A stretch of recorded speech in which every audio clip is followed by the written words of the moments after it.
ગૃહસ્થોને પણ લખ્યું, અષ્ટાંગ યોગ સાધી એને જો ધારણા ધ્યાન અને સમાધિ કરવી હોય તો ત્યાં સુધી બ્રહ્મચર્ય પાલન કરવું. બ્રહ્મચર્ય પાલન કર્યા વગર ધ્યાનમાં એને મૂર્તિ સિદ્ધ થતી નથી. પછી ભલે એને ધ્યાનની પરાકાષ્ઠા આવી જાય પછી એ સંસાર માંડે એની ના નથી, પણ સાધનાના દિવસો દરમિયાન એમને ચોખ્ખું લખ્યું કે બ્રહ્મચર્યનું પાલન ગૃહસ્થોએ પણ કરવું જોઈએ. કારણ કે મનની જે ચંચળતા છે ને એની સાથે આને સંબંધ છે બ્રહ્મચર્યનો. જેટલું બ્રહ્મચર્ય દ્રઢ હોય એટલું દ્રઢ મનોબળ એનું થાય અને ચંચળતા ઘટતી જાય, સંકલ્પ વિકલ્પ પણ ઘટતા જાય. એટલે આ બ્રહ્મચર્યનો આપણા ધર્મમાં અને આખા વિશ્વમાં અદ્ભુત મહિમા છે. બ્રહ્મચર્યની એક એવી સંચિત તાકાત છે કે એ દુનિયાની કોઈ પણ તાકાતને પાછી પાડી શકે. કામ એ એક જરૂરી ભગવાનની શક્તિ છે આ સંસાર ચલાવવા માટે, પણ માણસને 24 કલાક આ કામનો આવેગ છે એટલે એના માટે ધાર્મિક નિયંત્રણ હોવું જરૂરી છે. પશુઓમાં કુદરતી નિયંત્રણ છે, જ્યારે મનુષ્યોમાં શાસ્ત્રો ઋષિઓ અને ભગવદ અવતારોએ આવીને નિયંત્રણ મૂક્યા છે. તો એ પ્રમાણે ભગવાન એટલે કહે છે ધર્મયુક્ત કામ તે હું છું.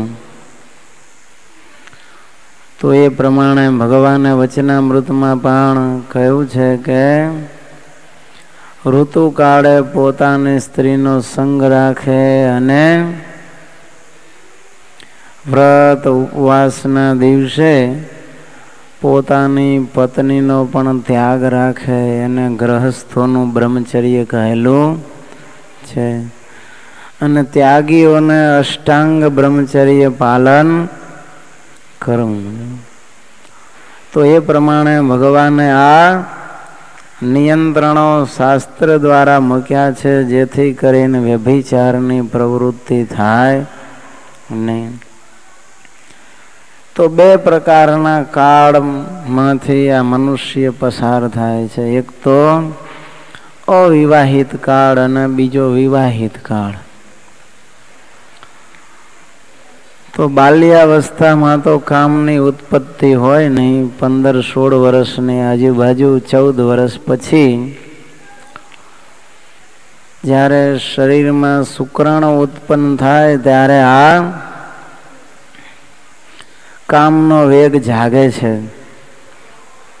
એટલે પહેલાના જમાનામાં 14 વર્ષે દીકરી રજસ્વલા થાય એ પહેલા જ એના લગ્ન કરી દેતા, જેથી કરીને અન્ય કોઈ પરપુરુષમાં એનું મન લલચાય જ નહીં. એને એક પતિ મળી જાય કે આજ મારો પતિ છે અને મારું જીવનનું સુખ એનામાં સમાયેલું છે. એટલે નાનપણથી લગ્ન કરી દેતા અને ઉંમર લાયક થાય ત્યાર પછી એને આણું વળાવીને સાસરે મોકલતા. તો એની પાછળનું આ જબરજસ્ત સાયન્સ છુપાયેલું હતું. પણ એમાં એક પાછો બગાડ પણ થતો કે નાની ઉંમરે પરિપક્વ બુદ્ધિ ન થઈ હોય અને બાળકો જન્મે પછી એના ભરણ પોષણ આદિકની જતનની જવાબદારી માટે પણ માણસ સક્ષમ ન હોય અને પરિસ્થિતિ એ થાય કે બેકારી ગરીબી આ બધી ખુદકે ને ભૂસકે દિવસે દિવસે વધતી ચાલતી. જ્યારે આજે સરકારે હવે 18 અને 21 વર્ષના કાયદા કર્યા તો કામનો આવેગ તો 14 વર્ષે ચાલુ થઈ જ જાય છે. એટલે પરિસ્થિતિ શું થાય કે પુરુષો અને સ્ત્રીઓ કહેતા યુવાન અને યુવતીઓને એકબીજા સાથે અવારનવાર મળવાનું થાય. એના પરિણામે એમના યુવાન અવસ્થામાં આ મિલનથી એમની જે કામ વાસના હોય એ વિશેષ જાગૃત થાય અને પરિસ્થિતિ બદલાય. શિક્ષણ સંસ્થામાં સંસ્કાર આપવાને બદલે એ સંસ્કારના ધામને બદલે દુરાચારના ધામમાં પરિણમે. જુઓ ને આજે કોલેજોમાં યુવાન અને યુવતીઓ બોયફ્રેન્ડ અને ગર્લફ્રેન્ડ કરીને ફરતા હોય, એમાંથી આ પાપના પંથે પ્રવર્તે છે. કોલેજોમાં મુક્ત વિહાર, ગમે તેને ગમે તેની સાથે ફરવાની છૂટી. એમ માને છે કે અમે મોડર્ન બન્યા છીએ. ફેશન પરેડ નીકળે, ફ્રી લાઈફ નીકળે, રોઝ ડે, ગુલાબ એકબીજાને આપે. આ બધી વિદેશની ફેશનો અહીંયા આવી છે. ખરેખર એની પાછળનો આશય એવો હતો કે બીજાના જીવનમાં ફૂલ બનીને જીવવું, પણ કાંટો થવું નહીં. એના બદલે હવે બધા જાત જાતના કલર કલરના ગુલાબ લાવે. અમુક કલરનો ગુલાબ આપે તો એની ફ્રેન્ડશીપ, અમુક કલરનું ગુલાબ આપે તો એમ માને કે હું તને ચાહું છું અને પરણવા ઈચ્છું છું. આવા બધાય રોઝ ડેના શુભ આશયની અંદર હવે એ પણ વાસનામાં પરિણમવા આવવા લાગ્યા છે. એટલે આપણા હિન્દુ સંસ્કૃતિને મૂકી અને વિદેશી પશ્ચિમી સંસ્કૃતિનું અનુકરણ કરે છે, પણ એમાં સંપૂર્ણ વિકાસ થવાને બદલે સંસ્કૃતિનો વિનાશ વધારે થાય છે. પાછા આ બધા વિદેશીઓ દલીલ કરે છે, ઘણા આપણા પણ સેક્સોલોજિસ્ટ એમ કહે છે કે આમ જુઓ, ગાયો, ભેંસો, ઘેટા, બકરા, કૂતરા આ બધા છે એ ભેગા જ રહેતા હોય. કૂતરી ને કૂતરો આખી જિંદગી ભેગા રહે છે, તો પણ એને કાયમી કંઈ થતું નથી. અને એને જુદા રાખીએ તો ઉલટાના ચીસો પાડે છે, એ રહી શકતા નથી. એ બધા ઢોર ઢાખર પણ તમે જુઓ તો સાથે જ ચરતા હોય. ગાયો, ઘેટા, બકરા, ખૂંટિયા, પાડા એક જ ધણમાં હોય, પણ એ કેમ નિયંત્રણ રાખે છે? પણ એને તો ભગવાને કુદરતી નિયંત્રણ મૂકેલું છે. એક વખત ગાયને ગર્ભ રહે પછી એને ફરી વખત આકર્ષણ થાય નહીં. જ્યારે પુરુષોમાં એવું નથી. ઢોર તો ઉઘાડા રખડતા હોય તો એને પછી આકર્ષણ હોય નહીં. જ્યારે માણસોમાં તો 24 કલાક એકબીજાનું સતત આકર્ષણ રહે છે.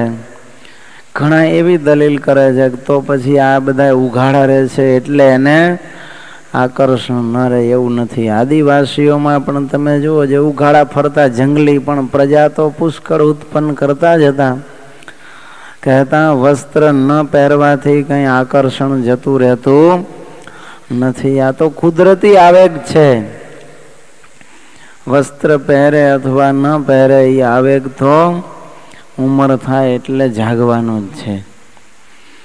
એટલે આવા જે મનોવૈજ્ઞાનિકો આવી ખોટી દલીલો કરે છે એ પણ આ વ્યભિચારની પાછળનું એક મૂળ કારણ છે. તો મનોવૈજ્ઞાનિકે તો આપણા બધા ઋષિઓએ કામસૂત્ર લખ્યું હતું, વાત્સાયન ઋષિએ. એના ઉપર પણ આરોપ મૂક્યા છે. લ્યો હવે એ ઋષિએ લખેલા શાસ્ત્રને તો નોબલ પારિતોષિક આપ્યું, છતાંય કે એમાં આમ ભૂલ છે ને એમાં આમ ભૂલ છે. આ ધાતુની ઉત્પત્તિ થવી અને સ્વપ્ન દોષ થવો એ તો કે યુવાનીની નિશાની છે એમ કહીને યુવાનોને ભડકાવે છે. પેશાબ અને વીર્ય બંને એક જ છે, એમાં કાંઈ ફરક નથી. વહે તો વહી જવા દેવા. એવા આ બધા સેક્સોલોજિસ્ટ મુકુલ ચોકસી આદિ થયા છે. પણ આ ધાતુનો બગાડ થવાથી શરીરમાં અશક્તિ આવે છે, રોગ આવે છે એમ કહીએ ત્યારે કે એ તો ભ્રમ છે. અરે ચિત્ર વીર્ય અને વિચિત્ર વીર્ય પાંડવોના દાદા તમે જુઓ. એક તો ચિત્ર વીર્ય હતો, એ તો ગાંધર્વ સાથે લડાઈમાં મૃત્યુ પામ્યો, પણ વિચિત્ર વીર્ય હતા. સત્યવતીનો દીકરો સતત એની પત્નીમાં આસક્ત રહ્યો 24 કલાક. તો પરિસ્થિતિ શું થઈ? બાળકો તો ઉત્પન્ન ન કરી શક્યો, પણ ભયંકર ટીબીનો રોગ થયો અને એમાં ને એમાં મૃત્યુ પામ્યો છો. એટલે સતત કામનું સેવન, એનાથી શરીરમાં અશક્તિ આવે, રોગ જન્મે અને માણસ મૃત્યુને પણ ભેટી જાય છે. આ આપણી સમક્ષ આવા ઇતિહાસના અનેક પ્રસંગો છે. એટલે આ શાસ્ત્રકારો તો એમ કહે છે કે બિંદુ ધારણાત જીવનમ બિંદુ પાતેન મરણમ, કે ધાતુને જેટલું તમે સાચવી રાખો એટલું તમારું જીવન છે એ સક્ષમ બને છે. ગઈકાલે આપણે જોયું દયાનંદ સરસ્વતીની અંદર બ્રહ્મચર્યની કેટલી તાકાત હતી. એમ એનાથી અથાગ તાકાત વિકસે છે સ્મૃતિ શક્તિ. વિવેકાનંદ સ્વામીની વાત આપણે જોઈ. તો આ બધોય બ્રહ્મચર્યનો પ્રતાપ છે. અને એ સતત જો એ ધાતુને વહાવવામાં આવે તો એની આ બધી શક્તિઓ ક્ષીણ થઈ જાય છે. એટલે ભગવાન કહે છે કે તમારા શરીરની બધી જ શક્તિઓનો સંચય કરી મર્યાદાનું પાલન કરો. જ્યાં મર્યાદા નથી રહેતી સ્ત્રી પુરુષોને ત્યાં વ્યભિચાર પ્રગટે. જુઓ તમે, જ્યાં સુધી મર્યાદાના બંધનો હોય છે ત્યાં સુધી આ વ્યભિચાર ફૂલવા ફાલવાની શક્યતાઓ નથી રહેતી. ઘણા એમ દલીલ કરે છે કે સીતાજીએ પણ રામને બગીચામાં જ જોયા હતા, પણ રામચંદ્ર તો ફૂલડા વીણવા ગયા હતા અને રામને જોયા છતાં પણ ગુરુની અને પિતાની આજ્ઞા વગર રામે એની સાથે લગ્ન કર્યા નથી, વ્યભિચાર પણ કર્યા નથી. માટે એવા ઇતિહાસના દાખલાઓ જોઈ અને કોઈ એમ કહે કે અમે પણ એની જેમ મળીએ અને પાપને પોષીએ તો યોગ્ય કહેવાય નહીં. આ બધી બ્લુ પ્રિન્ટો, ગંદી ફિલ્મો, અશ્લીલ ફિલ્મ જોવાથી એમાંથી પણ માણસની આ વાસના વધે અને પરિણામે શું થાય કે આવા ગેરમાર્ગે પછી યુવાન અવસ્થામાં હોય, પરણેલો ન હોય એટલે દોરાય. સ્ટાર ટીવીનો માલિક છે રૂપર્ટ મુર્ડો. સારામાં સારી ચેનલ આ સ્ટાર ટીવી ચાલે છે ચેનલ. છતાં એ કહે છે કે હું મારા દીકરા દીકરીને મારી ચેનલ જોવા દેતો નથી. જુઓ, એ પોતે અંદર અશ્લીલ બધા ચિત્રો દેખાડે છે, એના દીકરા દીકરીને જોવા. આખી દુનિયા એ કે ભલે જુએ પણ હું જોવા દેતો નથી. કારણ કે આવા નાટકો, પિક્ચરો, જાહેરાતો, મેગેઝીનો, એમાં જે અશ્લીલતા છે એને લીધે બાળકોના મગજ ઉપર અસર થાય છે અને પરિણામમાં નાની ઉંમરમાં જ એના કામ કેન્દ્રો સક્રિય થાય છે.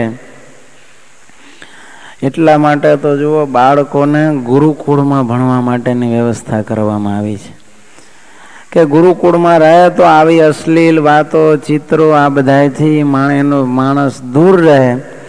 એટલે એના મગજમાં આવી વિકૃતિઓ જલ્દી જાગે નહીં. પહેલાં પણ તમે જુઓ, બાળકોને ગુરુકુળમાં, વિદ્યાપીઠોમાં, ઋષિઓના આશ્રમમાં ભણવા મૂકી આવતા કે 25 વર્ષ સુધી એને આવું વાતાવરણ જ ન મળે. કેવળ આધ્યાત્મિક અને શૈક્ષણિક વાતાવરણમાં એ ઉછરે અને કેવળ વિદ્યાભ્યાસ કરે તો એની બુદ્ધિ શક્તિ અને સ્મૃતિ શક્તિ પણ તીવ્ર થતી. અને એટલા સમયમાં તો 4 વેદો ભણી લેતા, ઇતિહાસ, પુરાણ, અસ્ત્ર શસ્ત્ર બધું જ્ઞાન મેળવી લેતા. જ્યારે આજે એક જ બ્રાન્ચમાં ભણતા હોય તો એનું નોલેજ પણ પૂરું મળતું નથી. એટલું નહીં, પાસ પણ થતા નથી. એની પાછળનું એક કારણ આ છે. જો 8મા 10મા સુધી હોશિયાર હોય ને 11 12માં આવ્યા પછી નપાસ થાય છે. કારણ બોયફ્રેન્ડ અને ગર્લફ્રેન્ડના લફડામાં પડી જાય, ભણવાનું બધું છોડી દે. વ્યસનો છે એનાથી પણ વ્યભિચાર વધે છે. વ્યસન માત્ર છે એ કામ વાસનાને ઉદ્દીપન કરનારું છે. એટલે જેટલા વ્યસનો કરવામાં આવે એટલી વાસના વધે. અતિ ભોજન કરે, રાત્રે નાસ્તા પાણી કરે, ખૂબ ખાય, એનાથી પણ આ વાસના વધે. એટલે શું કરવું જોઈએ કે હળવા વ્યાયામ કરવા જોઈએ, મોર્નિંગ વોક કરે. કબજિયાત રહેતું હોય તો એનાથી પણ ઇન્દ્રિયમાં વાયુ ભરાય અને વાસના જેવું જણાય. એટલે શું કરવું તો કે સજ્જન સંત પુરુષો હોય એનો સમાગમ રાખવો, એની પાસે બેસી ભગવદ વાર્તા સાંભળીએ અને ઈશ્વર સ્મરણ કરીએ. સતત ભગવાનનું શરણું પોતે રાખે તો આ નાની ઉંમરમાં યુવા અવસ્થાની અંદર જો આવી રીતે મોટા સાચા સંતના યોગમાં હોય, એની આજ્ઞા પ્રમાણે જીવતા હોય તો વ્યભિચાર નામના પાપથી એ જીવ છે એ બચી જાય. પણ જો આવા સાચા સંતનું શરણું ન હોય તો એવા દુર્જન પુરુષોના યોગને પામે તો એ આવા પાપને માર્ગે પ્રેરાય. અને દીકરા દીકરીઓની સ્વતંત્ર હિલચાલ છે એના ઉપર મા બાપે નજર રાખવું જોઈએ. 8, 9, 10માં 11, 12 અને કોલેજમાં ભણતા હોય, સમયસર આવતા ન હોય, સ્કૂલમાં જાય છે કે નહીં, હાજરી જો ન પુરાતી હોય તો મા બાપની ફરજ છે કે એ ક્યાં જાય છે અને શું કરે છે એની માહિતી મેળવીને ક્યાંય અવળે રસ્તે તો નથી જતા હોય તો એને રોકી દેવા જોઈએ. નહીતર એમાંથી પણ વ્યભિચારનું પાપ પ્રગટે અને ઘણીવાર તો એમાંથી દીકરીઓ પછી ગર્ભપાત સુધીનો આશરો પણ લેતી હોય છે. પરણ્યા પછી પણ ઘણીવાર આવા વ્યભિચારના કિસ્સાઓ જોવા મળતા હોય છે. તો એમાં એક પ્રેમાળ દાંપત્ય જીવનનો અભાવ હોય, પતિ પત્નીને મેળ ન હોય, અથવા તો કેવળ રૂપિયા પાછળ જ પતિ ગાંડા બન્યા હોય અને ઘર સંસારનું કે પતિ કે દીકરા દીકરીઓનું ધ્યાન કે પત્નીનું ધ્યાન ન રાખતા હોય, એમાંથી આ વ્યભિચાર ને માર્ગે જવાનો વારો ઘણીવાર સ્ત્રીઓને આવતો હોય છે. અથવા તો કજોડા ગોઠવાય ઘણીવાર, મા બાપ ખોટી હઠ લઈ અને એકબીજાને મળતું ન આવતું હોય, ઉંમરના ઘણા તફાવત હોય, અથવા તો એકદમ ઉજળા વર્ણના હોય ને બીજા સાવ કાળા હોય, અથવા તો એક ભણેલ હોય એક અભણ હોય, અને પછી જીવનમાં સંઘર્ષ થાય, પતિ પત્નીનો પ્રેમ તૂટે અને પરિણામે વ્યભિચાર જન્મે.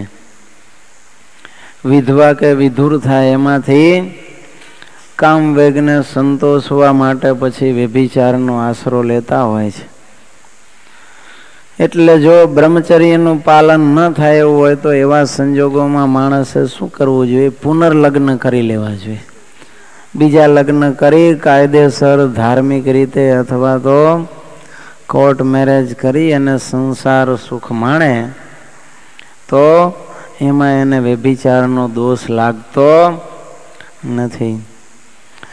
પતિ અને પત્નીનો લાંબા ગાળાનો વિયોગ, એમાંથી પણ ઘણીવાર વ્યભિચાર જન્મ લેતો હોય છે.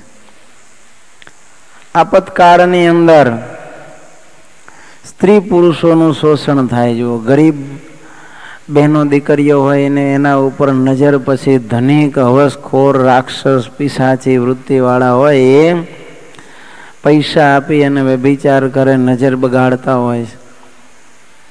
ઘણી વખત તો ધર્મને બાને પણ વ્યભિચાર ચાલતા હોય છે. જુઓ, માર્ગી પંથ, કૌલાગમ જે ભગવાન કહેતા, અરે વૈષ્ણવ સંપ્રદાયમાં પણ ઘણી વખત આવા આચાર્યો છે એ શિષ્યાઓ સાથે હું કૃષ્ણ છું અને તું ગોપી છે એમ કરી રાસલીલા કરે અને આવું પાપ કરતા હોય છે. અમુક પંથમાં તો વર્ષની અંદર અમુક દિવસો એવા આવે કે એ દિવસે એના ધાર્મિક જે સ્થળ હોય એના વિશે પુરુષો અને સ્ત્રીઓ ભેગા થઈને દારૂ પીવે ને પછી ગમે એની સાથે વ્યભિચાર કરે તો પણ પાપ લાગે નહીં. આવું ધર્મગુરુઓ શીખવાડતા હોય છે ને પછી વ્યભિચારને પોષતા હોય છે. જો એટલે આવા સંજોગોમાં પણ વ્યભિચાર જન્મ લેતો હોય છે ને બીજું સામાજિક વાતાવરણ એ પણ વ્યભિચાર માટે જવાબદાર છે. આજે બેનો દીકરીઓ છે એ પુરુષના સમવડિયા થવાનો પ્રયાસ કરે છે. પહેલાના જમાનામાં તમે જુઓ બેનો દીકરીઓ વહુવારો છે એ મોટી થયા પછી બહાર નીકળે જ નહીં એકલા ક્યાંય. 10-11 વર્ષની દીકરી થાય પછી જ્યાં ત્યાં રખડતી જોવા મળે નહીં. જ્યારે આજે બધું ઉલટું છે. હમણાં 4-5 દી પહેલાં જ વાત થતી હતી કે યુનિવર્સિટીની અંદર હવે જો બેનો દીકરીઓ ભણવા જતી હશે ને આસકલા કપડાં પહેરીને આવશે તો એને પણ પોલીસને હવાલે કરી દેશું. તો આ સામાજિક અતિશય ચુસ્ત કપડાં પહેરવા, ઓછા કપડાં પહેરવા, જેને લીધે પુરુષોનું મન બગડે અને આવા પાપ એમાંથી જન્મે. જો ભાવનગરની અંદર એક કમિશનર હતા, આપણે PSI, એક કોલેજમાં છોકરીઓએ ફરિયાદ કરી કે અમે જઈએ ત્યારે છોકરાઓ અમારી મશ્કરી કરે છે ને સીટીઓ મારે છે ને વસ્તુઓ ફેંકે છે. એટલે PSI હતા એ સિવિલ ડ્રેસમાં જઈને બેઠો દરવાજા ઉપર. 4-5 બીજા માણસોને ભેગો લઈ ગયો, પણ એને જોયું તો છોકરીઓ એકદમ આછકલા વસ્ત્રો પહેરીને બધી આવતી હતી અને એને લીધે છોકરાઓના મન બગડતા હતા અને મસ્તી થતી હતી. એટલે આને છોકરાઓને તો માર્યા, પણ છોકરીઓને કહી દીધું કે આવતીકાલે જો આવા કપડાં પહેરીને તમે આવશો તો તમારી ખેર નથી.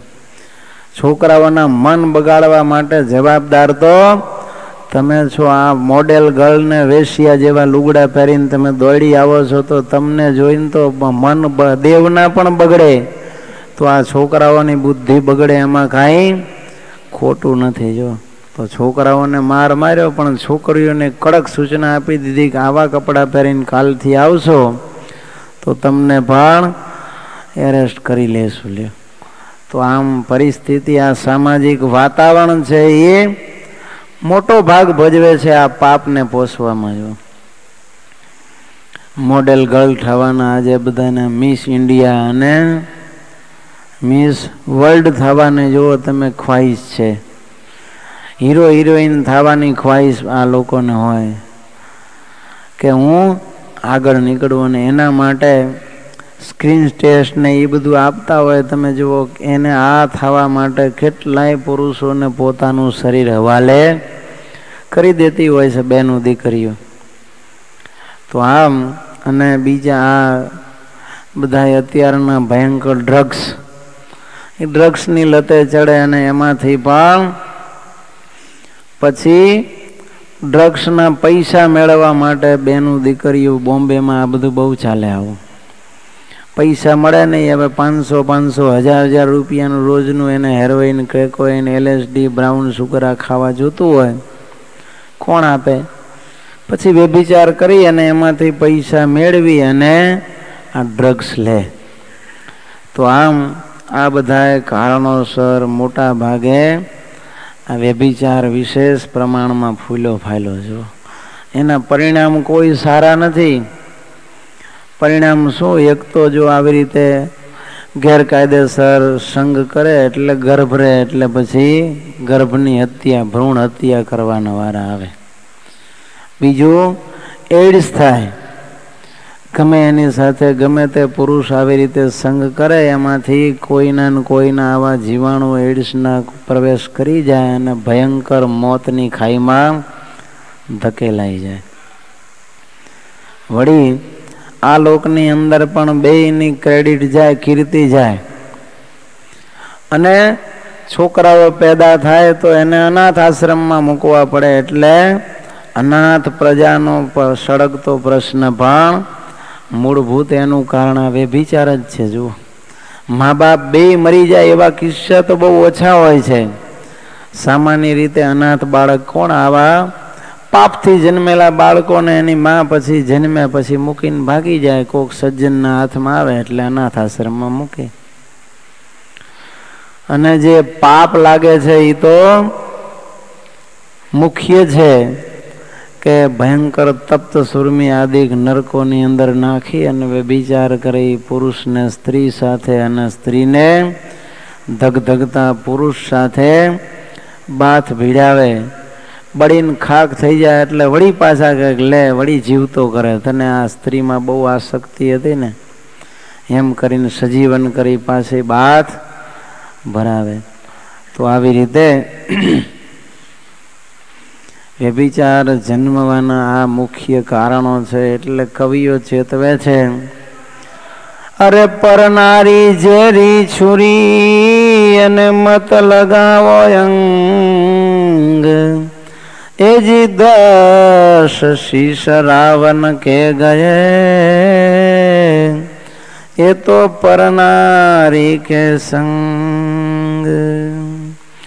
કવિ કહે છે પરનારી છે ને એ તો ઝેરી છુરી છે. જો સ્ટેબિંગ કરે ને માણસ મરી જાય છે ને કોમી હુલડો વખતે, એમ આ નારી ગમે એવી રૂડી રૂપાળી લાગતી હોય પણ કવિ કહે છે એ ઝેર લગાવેલી છરી છે. અડી નથી કે આપણને ઝેર ચડ્યું નથી અને મોતને આમંત્રણ આપ્યું નથી. લ્યો માટે પર નારીનો સ્પર્શ કરવો એ મોતને આમંત્રણ છે. તમને વિશ્વાસ ના આવતો હોય કે છે લ્યો હું તમને પ્રૂફ આપું છું કે 10 શીશ રાવણ કે ગયા. રાવણનું 15 લાખનું કુટુંબ. કેટલું? સોનાની આખી લંકાનો માલિક, દેવતાઓ અને ઈશ્વરોને જેને પોતાના ગુલામ બનાવેલા. આવો તો એ તપસ્વી વિચાર કરો. સકલ શાસ્ત્રનો જ્ઞાતા આટલો મોટો રાવણ પણ સીતાજીમાં આસક્ત થયો અને એનું હરણ કરીને લઈ આવ્યો. તો રાવણ રણમાં રોડાણો. જુઓ તમે, 10 માથાઓ, આટલી અદ્ભુત તાકાત, પણ એનું કાંઈ કામમાં આવ્યું નહીં. મોતને ભેટી ગયો. 15 લાખનું કુટુંબ સાફ થઈ ગયું. કેવળ એક આ વ્યભિચારી પણ આને લીધે. રાવણ અતિ કામી હતો એમ કહે છે કે હાલતા ગમે અહીંયા કોઈ સ્ત્રીને દેખી જાય તો પકડીને એની સાથે વ્યભિચાર કરતો. તો કુબેર એનો મોટો ભાઈ રાવણનો થાય.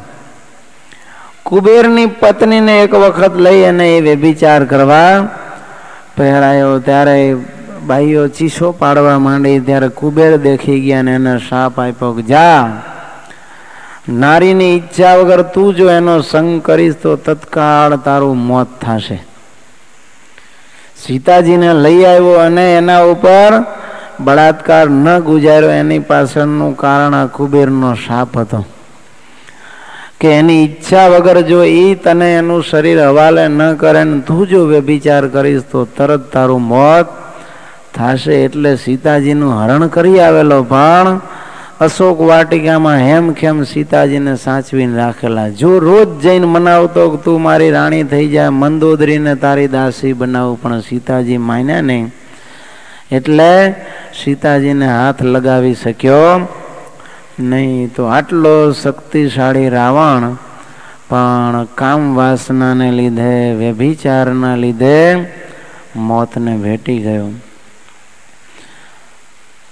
પર સ્ત્રીને પાપ વડે ન પેખે, પેખાય તેમાં તો સમાન લેખે. જુગાર સર્વ. કવિ કહે છે પર સ્ત્રીને પાપ વડે ન પેખે. જો અજાણી કોઈની મા બેન અને દીકરીને દેખી જાય તો ક્યારેય મનમાં પાપ લાવે નહીં. અને દેખાય તો એમ જ માને. પોતાની સરખી ઉંમરની હોય તો બેન માને, નાની હોય તો દીકરી સમાન અને મોટી હોય તો માતા સમાન લેખે. એટલે તો નિષ્કુળાનંદ સ્વામી ભાવ આપણને સમજાવે છે કે જોયા જેવા ગુણાતીતાનંદ સ્વામી કે એક ભગવાન અને બીજા ભગવાનના સાધુ છે. જો આ બેને અખંડ જોયા કરવા એનાથી અંતઃકણ શાંત થશે. એ સિવાય બીજું કંઈ પણ જોશો ને તમે, સારી વસ્તુ જોશો તો પણ એ લેવાના કોડ જાગશે.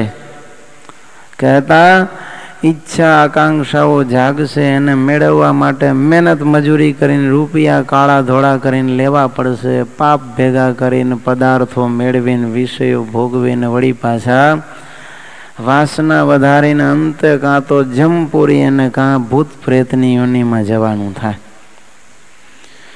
એટલે સ્વામી કહે છે જોવા જેવા તો કેવળ ભગવાન અને ભગવાનના સંતો છે કે એને જોવાથી અંતરની વાસના હોય એ પણ બળીને ખાક થઈ જાય.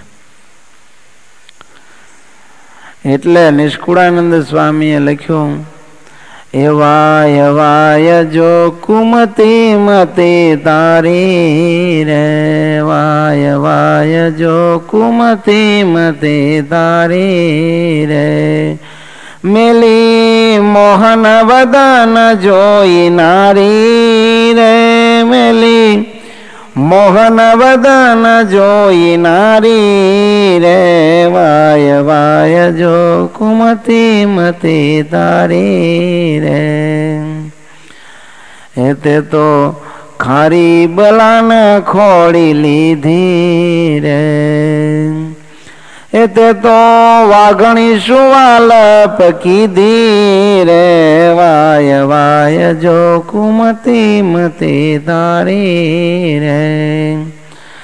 તજી મારસ મહાપ્રભુ મેવા રે, જાણી ઝેરનું પારખું જાસ લેવા રે, વાય વાય જો કુમતી મતી તારી રે. સ્વામી કહે છે અરે તારી આ અવળી મતીને કરોડ ધિક્કાર છે. કારણ કે ભગવાનની મૂર્તિ એનું મુખારવીને જોવાને બદલે અખંડ તે નારીનું રૂપ જ જોયા કર્યું. તે તો આ ખારી બલાને ખોડી લીધી. અરે તે જેમાં પ્રેમ કર્યો છે એ નારી નથી, એ તો વાઘણી છે. વાઘણી તમે જો, વાઘણ છે ને એનો ભરોસો નહીં હોય, એ ધરાઈને બેઠી હોય ને તમે પસાર થાવ તો તમારા ઉપર હુમલો કરીને મારી જ નાખે. સિંહ અને સિંહણ તમે જુઓ, સિંહ ધરાઈને બેઠો હોય તો કોઈને મારે નહીં, બાજુમાંથી પસાર થાવ. જ્યારે વાઘણી અને વાઘણ મૂકે નહીં માણસને જીવતા, એટલે કહે છે તે તો આ વાઘણી હારે પ્રેમ કર્યો છે. તજી મહાપ્રભુ મહારસ મેવારે, ભગવાન અને એનો આવો અલૌકિક આનંદ એને મૂકી અને હે જીવ તું આ નારી સાથે પ્રેમ કરીને ઝેરનું પારખું લેશ. તે તો સ્નેહ કીધો સરપણી સાથે રે, માગી લીધું મૂરખ દુઃખ માથે રે, વાય વાય જો કુમતી મતી તારી રે. સ્વામી કહે છે તે તો કોની હારે હેત કર્યો? સાપણ સાથે. સરપણી હારે હેત કર્યું હોય તો એને હોડમાં લઈને હુએ ને જરાક દબાય તો શું કરે ભાઈ? કે તરત ડંખ મારીને ઉપર પહોંચાડી દે. એટલે જે કોઈ આ વ્યભિચારી જીવ પોતાની પત્ની સિવાય અન્ય નારીઓ સાથે આવી રીતે હેત કરે છે અને સ્વામી કહે છે તમે વાઘણી અને સરપણી હારે હેત કર્યું છે, માટે તમારું જીવન કેવળ ખતરા સિવાય બીજું કાંઈ નથી. જો એને કેવળ ખતરો માથે તોડાઈ રહ્યો છે, જીવનને બરબાદીના પંથે લઈ જઈ રહ્યા છે. ભગવાન કહે છે વ્યભિચાર એ બહુ મોટું પાપ છે. મહાભારતમાં પણ કહે છે યાવંતો રામ કૂપાસો સ્ત્રીણામ ગાત્રે સુનિર્મિતા તાવત વર્ષ સહસ્રાણી નરકં પર્યુપાસતે.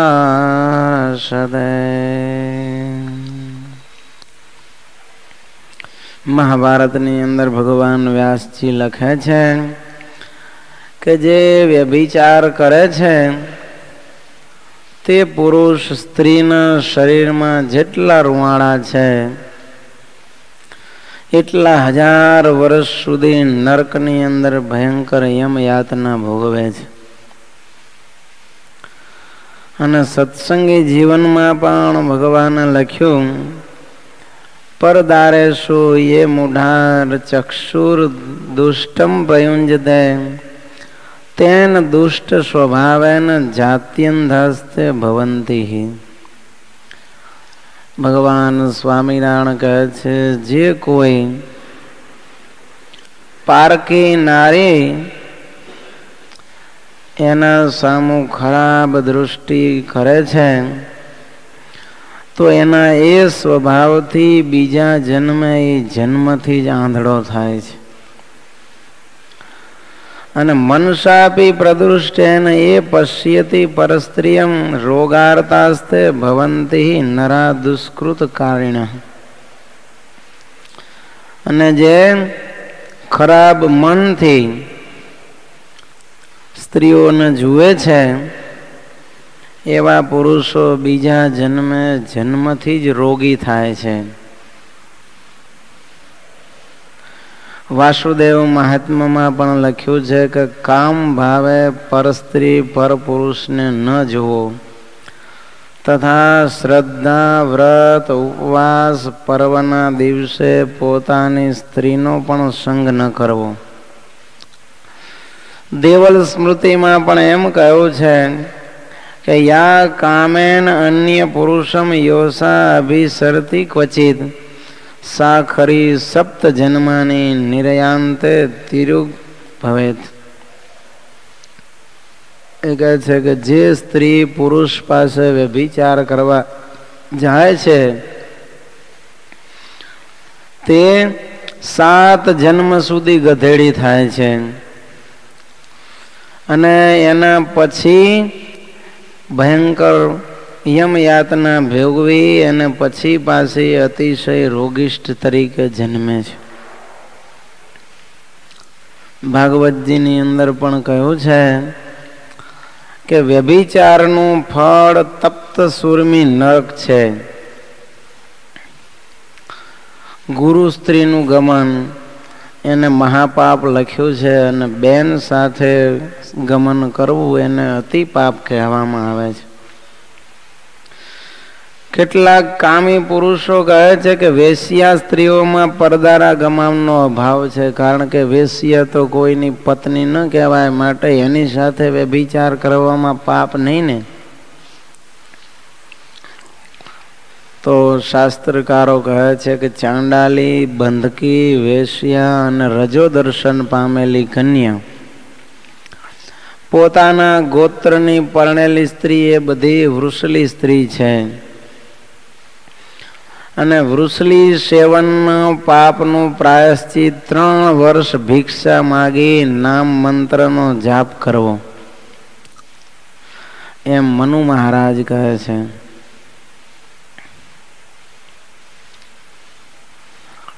આ પાપને કારણે તો ભગવાન શ્રી રઘુનાથજીએ વાલીનો સંહાર કરેલો, કારણ કે એને પોતાના ભાઈની પત્ની એની સાથે વ્યભિચાર કરેલો, એટલે ભગવાને વાલીનો વધ કરેલો. જો અનુજ વધુ ભગિની સુતનારી, અનુજ વધુ ભગિની સુતનારી, સુનુ 60 કન્યા સમય ચારી, સુનુ 60 કન્યા સમય ચારી. વાલી કહે છે, હે ભગવાન, તમે ભગવાન થઈને મને છુપાઈને ઝાડવાના ઓથેરીને કેમ માર્યો? તો વાલીને એક વરદાન હતું કે એની સામે જે લડવા આવે તો એ શત્રુની અડધી શક્તિ વાલીમાં આવી જાય. અને વાલીનું બળ તો પાછું એની પાસે હોય જ, એટલે 1.5 તાકાત થાય ને પેલાની અડધી થઈ જાય. ચોથા ભાગની તાકાતે હવે કોણ વાલી સામે લડી શકે? એટલે કોઈ વાલીને જીતી શકતું નહીં. ખુદ રાવણને વાલીએ બગલમાં 6 મહિના દબાવીને લટકાવી રાખેલો.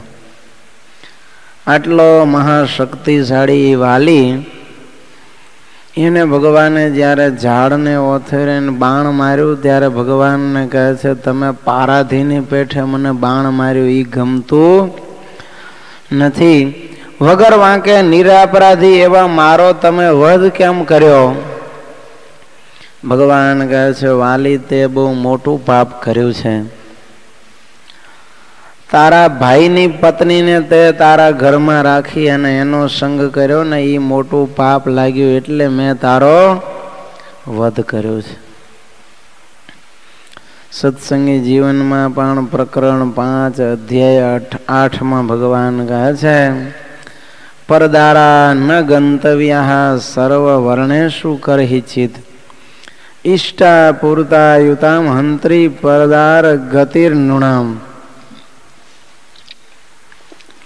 ભગવાન કહે છે, કોઈ પણ વર્ણનાએ, ઘણા એમ માનતા હોય કે નીચલા વર્ણના હોય એને કાંઈ નિયમ ધર્મ હોય નહીં, એ પાપ કરે તો ચાલે, એવું નથી. ભગવાન કહે છે, બ્રાહ્મણ, ક્ષત્રિય, વૈશ્ય, શૂદ્ર, હરિજન હોય, ભંગી હોય કે પછી બ્રાહ્મણ હોય, પટેલ હોય, વાણિયા હોય કે સોની હોય, કોઈ એ પણ પારકી સ્ત્રીનો સંગ ક્યારેય કરવો નહીં. કારણ કે આ વ્યભિચાર છે એ આયુષ, તપ, કીર્તિ, તેજ, યશ અને લક્ષ્મી